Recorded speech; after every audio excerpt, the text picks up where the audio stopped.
the dark, dirty and dangerous streets of London. Royalty and nobility were travelling their impressive barges along the river. They would tie up alongside those stairs and gain access through those gates, which are original, and they date back more than 700 years. Now, it was at those very gates that King Henry VIII so lovingly greeted his second wife, Anne Boleyn, on the eve of her coronation in 1533. But poor Anne was fated to return to the Tower just 3 years later for a very different reason, through a very different gate. Now, this is the Bell Tower. So who can tell me why it's called the Bell Tower? Because there's a bell in it! Inside the white belfry on the top contains the oldest surviving curfew bell in London. When it was sounded an alarm, that would have been the signal to close all the gates, lower the portcullis and man the battlements for defence.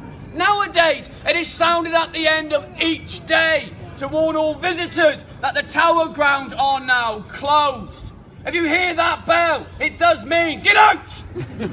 Now, the Bell Tower is the strongest of the 13 on the inner wall, and it stands on a base of solid masonry, some 30 feet deep. But there are only 2 prison chambers inside, with walls tapering in thickness from 10 feet at the base to 8 feet at the top. Now, due to its form of construction, it is obvious that prisoners were held within this tower. A man for all seasons, Sir Thomas More, Lord Chancellor of England, was held for 15 months in the lower chamber for refusing to accept King Henry VIII as supreme head of the church in England. Now, he was to write, "I am the king's good servant, but I am God's first." At the same time, and for the very same reason, his good friend John Fisher, Bishop of Rochester, was held in the upper chamber.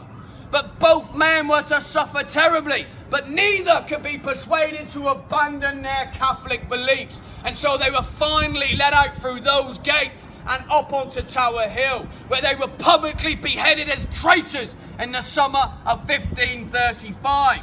400 years later, both men were canonised as saints of the Roman Catholic faith. Now, James Scott, the Duke of Monmouth, eldest of the 13 illegitimate children of King Charles II, was also imprisoned in this tower. After the death of his father in 1685, this handsome and popular young man, very much like myself, was persuaded to stake his claim to the throne by virtue of his uncle James II being a Roman Catholic. To press home his claim, he landed in the West Country of England and he marched inland, gathering popular Protestant support in what became known as the Pitchfork or Monmouth Rebellion. Now, the revolt was crushed at the Battle of Sedgemoor, 1685, but James Scott escaped the battlefield and he evaded capture for a week till he was found hiding in a ditch near the town of Ringwood. Condemned to death, in his absence, there was no need for a trial. And so 3 days later, he was led out and up onto Tower Hill. And this was to be one of the most botched executions ever to have taken place in English history. The executioner, Jack Ketch, used 5 strokes of his axe to dispatch his victim. And even then, the head remained stubbornly attached to the body.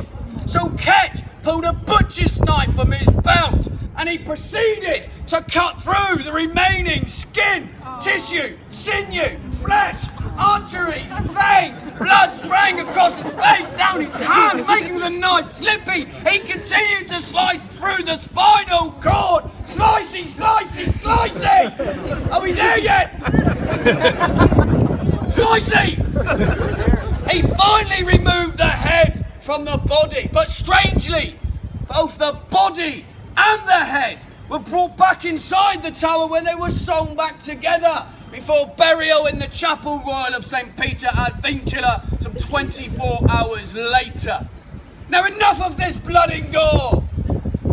We must be heading off to Traitor's Gate and the bloody Tower. Let's go.